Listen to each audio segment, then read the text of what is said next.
এবং আগামী দিনে আমাদেরকে নির্বাচন করতে হবে। সেই নির্বাচনে বেগম খালেদা জিয়াকে তারেক রহমানকে প্রধানমন্ত্রী করতে হলে 151টার বেশি সিট পেতে হবে। সেই কারণে আমরা ভালোবাসা দিয়ে বাংলাদেশের মানুষের, লালপুর বাগাতিপাড়ার মানুষের মন জয় করতে হবে।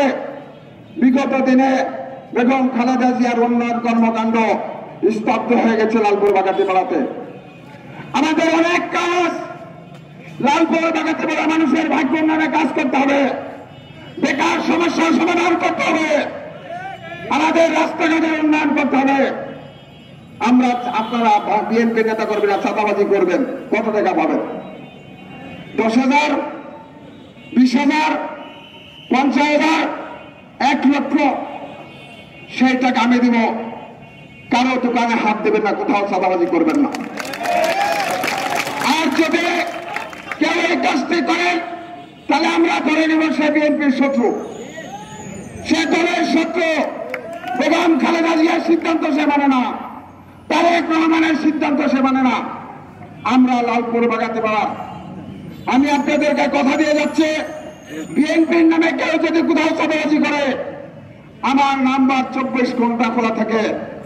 আপনারা আমাকে ফোন করবেন, আমি যে কোনো মূল্যে সেই সমস্যা সমাধানের জন্য আপনাদের পাশে প্রয়োজনে ঢাকা থেকেও আমরা ফিরে আপনাদের পাশে ফিরে আসবো। আমি আপনাদের সন্তান হিসেবে,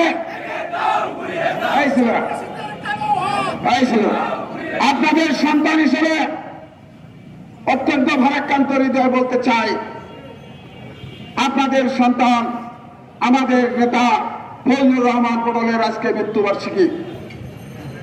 আজকে আমরা আনুষ্ঠানিকভাবে মৃত্যুবার্ষিকী পালন করছি। তিনি আমাদের নেতা ছিলেন। আমি আজকে সমাবেশ থেকে সকলের কাছে দোয়া চাচ্ছি, ফজলুর রহমান পটলের আত্মার মাগফিরাত কামনা করে আপনারা দোয়া করবেন।